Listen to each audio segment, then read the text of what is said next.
Again, Quran proves true. For disbelievers, how did the Prophet know?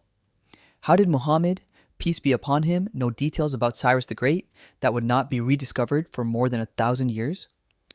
The Quran speaks about a ruler called Dhul-Qarnayn and gives specific geographic and historical details. When examined closely, those details match Cyrus the Great, not legend and not Alexander. The Quran describes Dhul-Qarnayn reaching the place where the sun rises, where people had no shelter at all from it. This is not poetry, it is geography. Cyrus's eastern campaigns took him into the Kazakh Steppe, part of the Eurasian steppe system, the largest continuous dry steppe on Earth, covering over 800,000 square kilometers. There are no forests, no mountains, no natural shade anywhere. It is one of the only places on the planet where nothing exists between a human being and the sky. Ancient populations there could not build cities. They survived by constant movement under an exposed sun. Ancient sources like Herodotus record that Cyrus's final campaign and his death in 530 BCE occurred in this steppe world, fighting the Masajatai north of the Caspian Sea. The Quran also describes Dhul-Qarnayn's dominion, stretching from the place where the sun sets to the place where it rises west to east.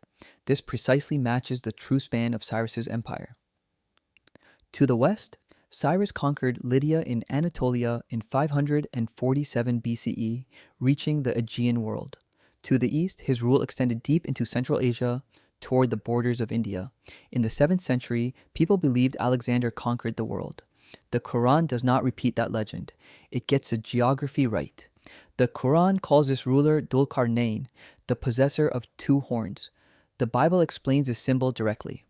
In Daniel chapter 8, the 2-horned ram represents the kings of Media and Persia.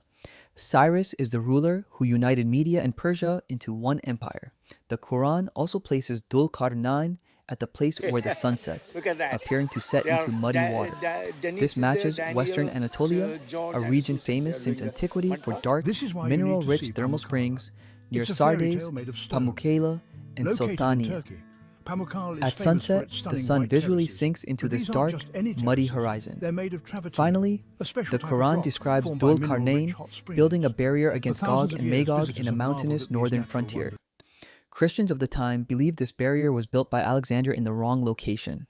The Quran corrects that mistake and places it in the Caucasus, where Persian fortifications at passes like Derbent were built to block northern steppe raiders.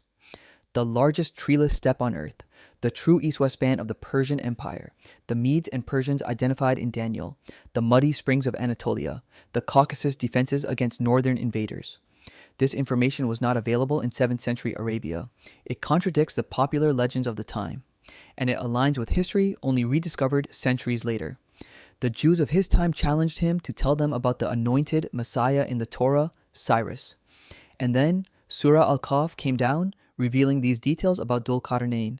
So, disbelievers, how did our master Muhammad know? The Quran did not copy legend, it corrected it, consciously.